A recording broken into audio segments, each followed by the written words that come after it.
Good morning. I'm once again back in my bedroom. You have the lovely white backdrop. I am doing Andrew's story part 2. So once again, if child loss, hearing about child loss bothers you enough to where you don't want to watch this video, then please shut off the video now and go watch any other video on YouTube. Okay, last warning. I'm just going to kind of continue where I stopped off yesterday. If I can remember exactly where I stopped off yesterday.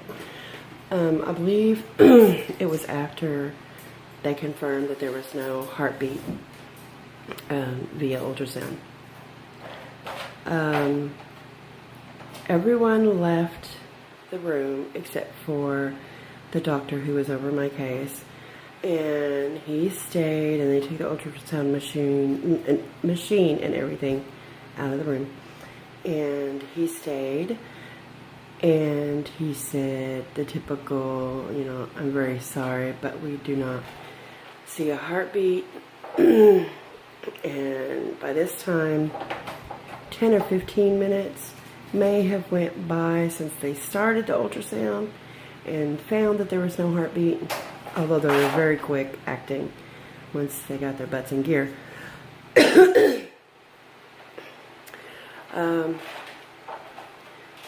So he said, is there anything he can do? And I said, you can leave. And so he said, again, I'm sorry, and he left the room.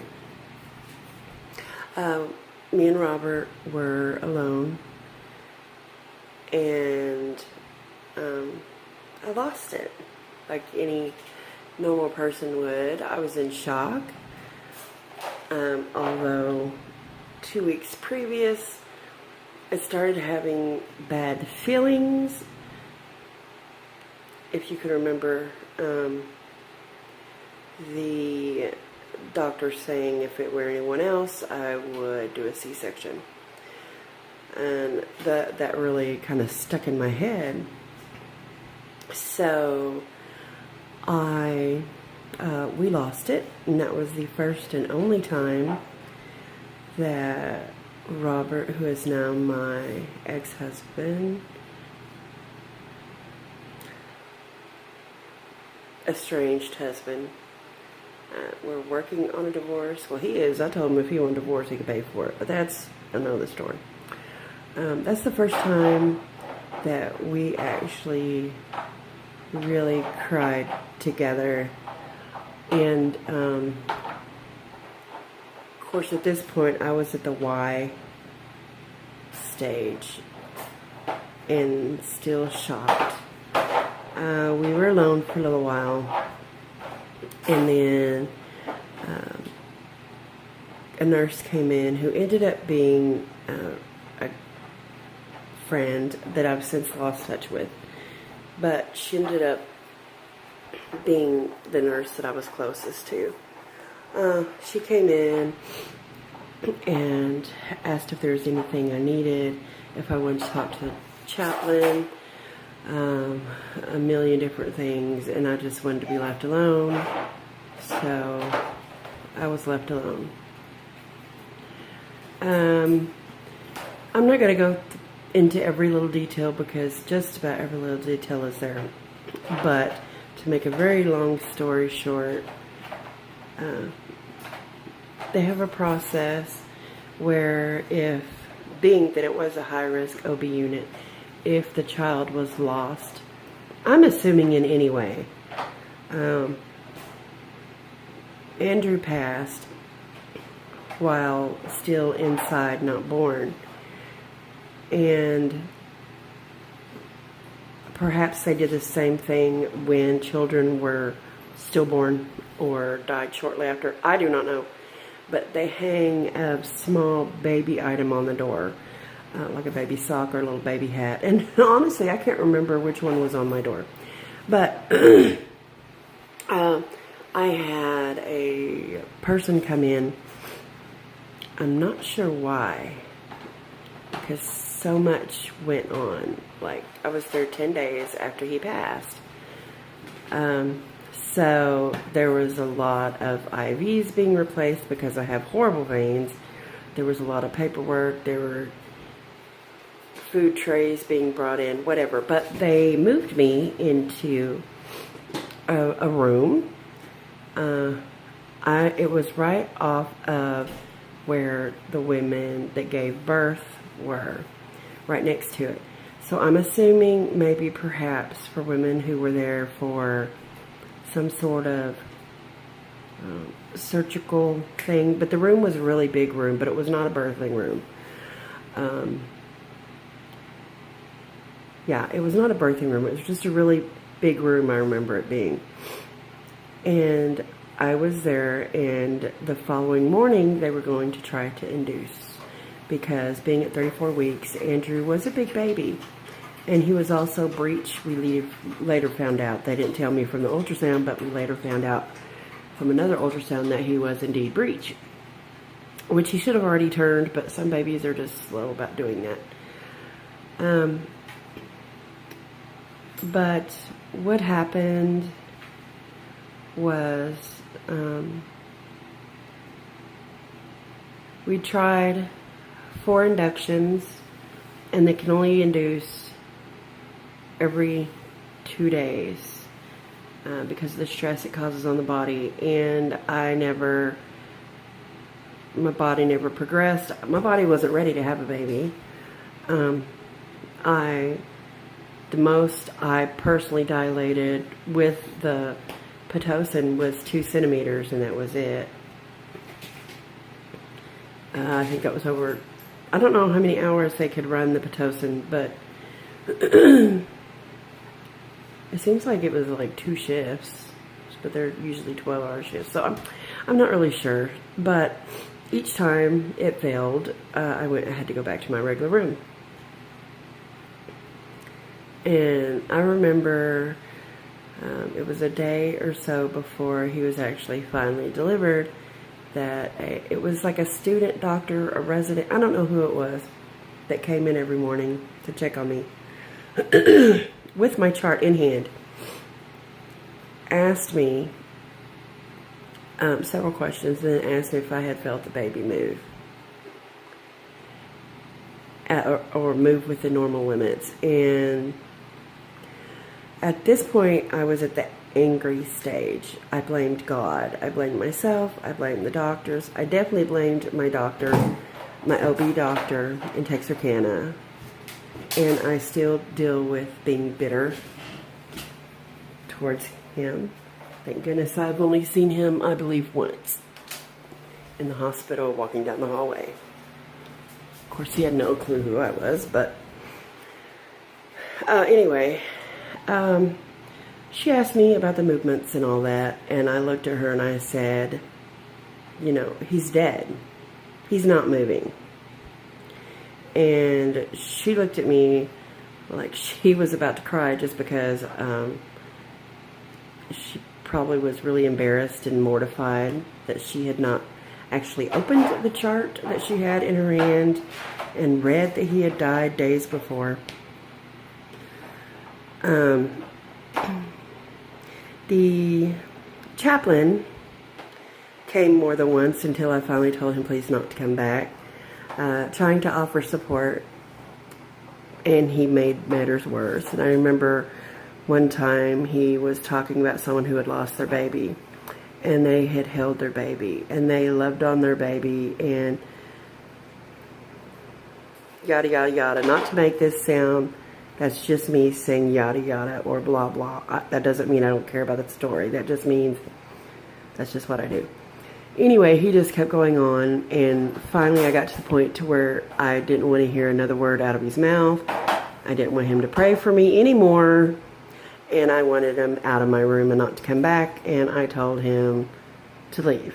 So he left, and I just couldn't hear it. Whatever story he was saying, I didn't want to hear it. But finally, after using different techniques and having, I forgot what they're even called, but these things put into my cervix to expand, to try to open it.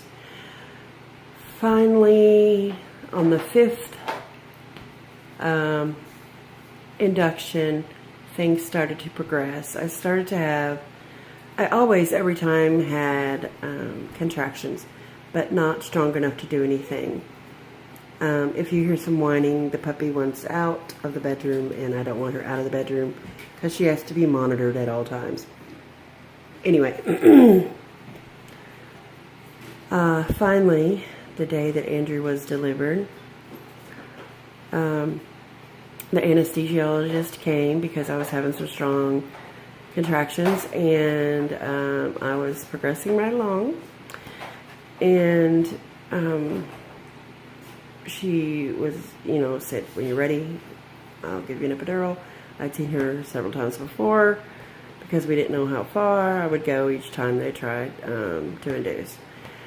And she was giving me an epidural, and while she was still giving me the epidural, started feeling really strange down in the nether regions.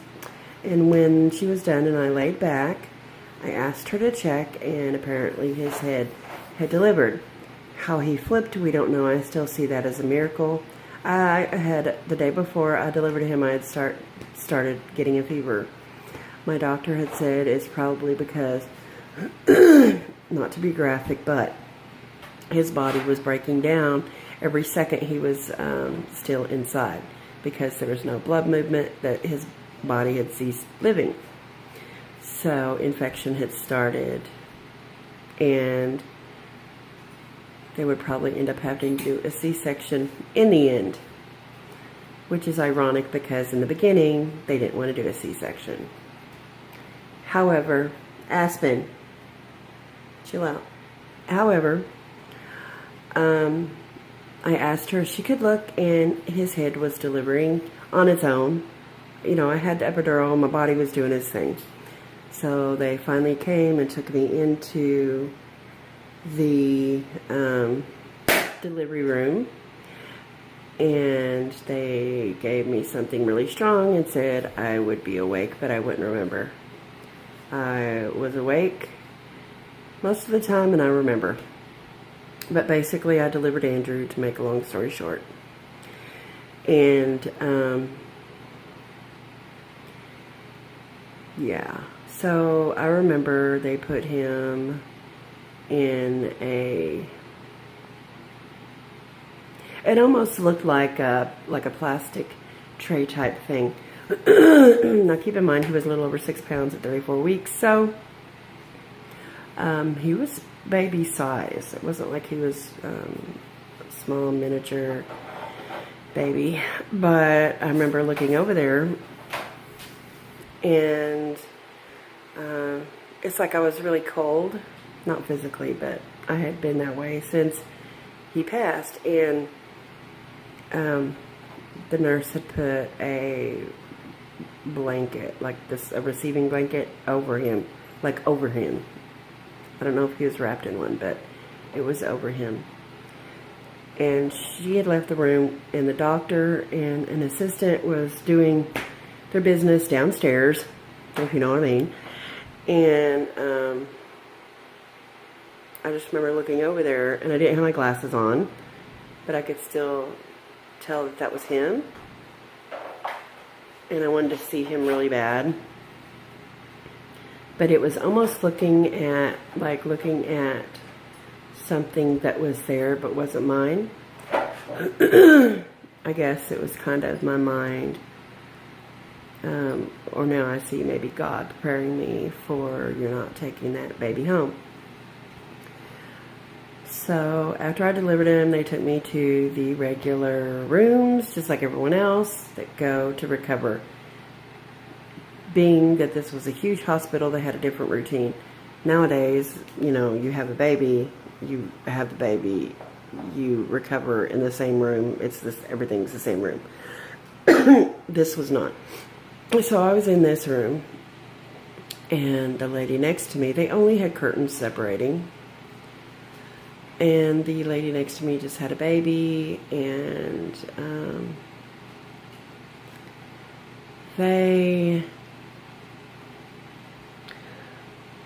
She was on the phone and she was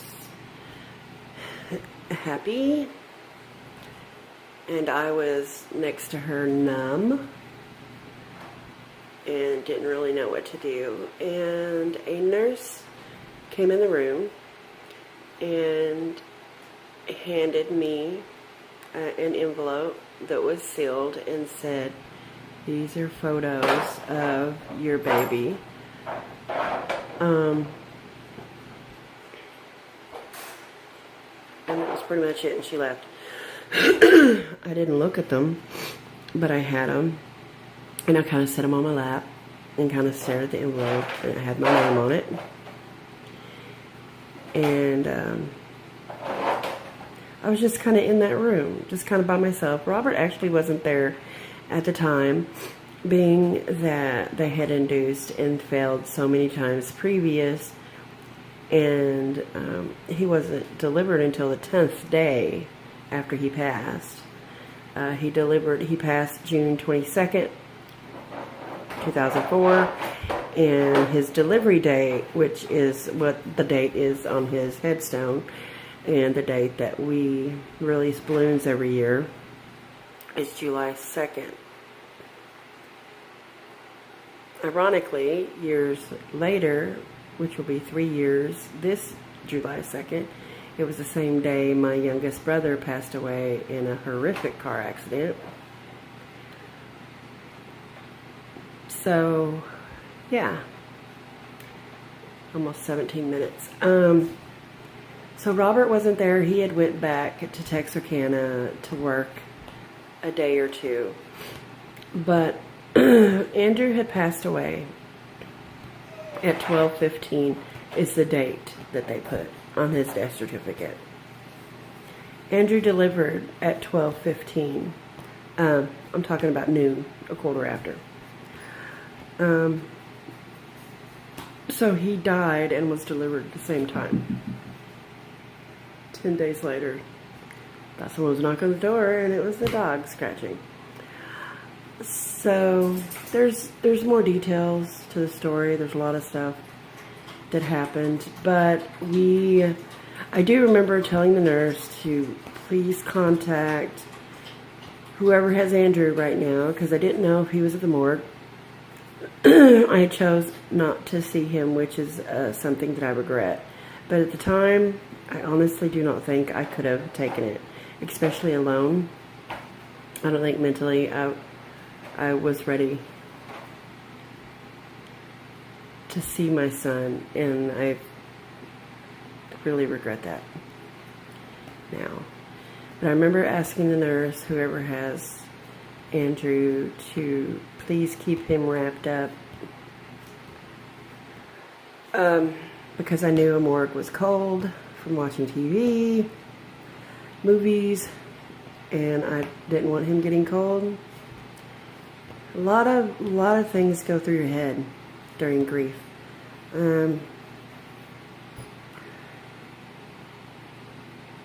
So basically I went back to my room, and to end this, because I really don't want to make another video.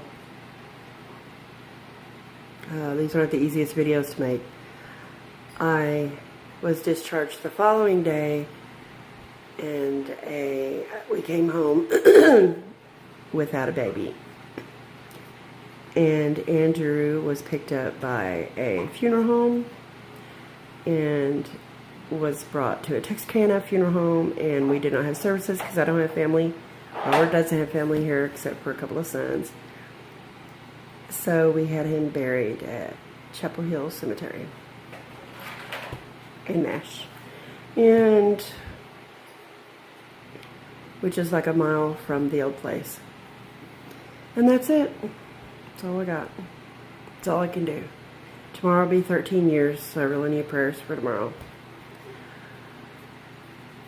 Yeah, okay. Thanks for watching. God bless. Bye.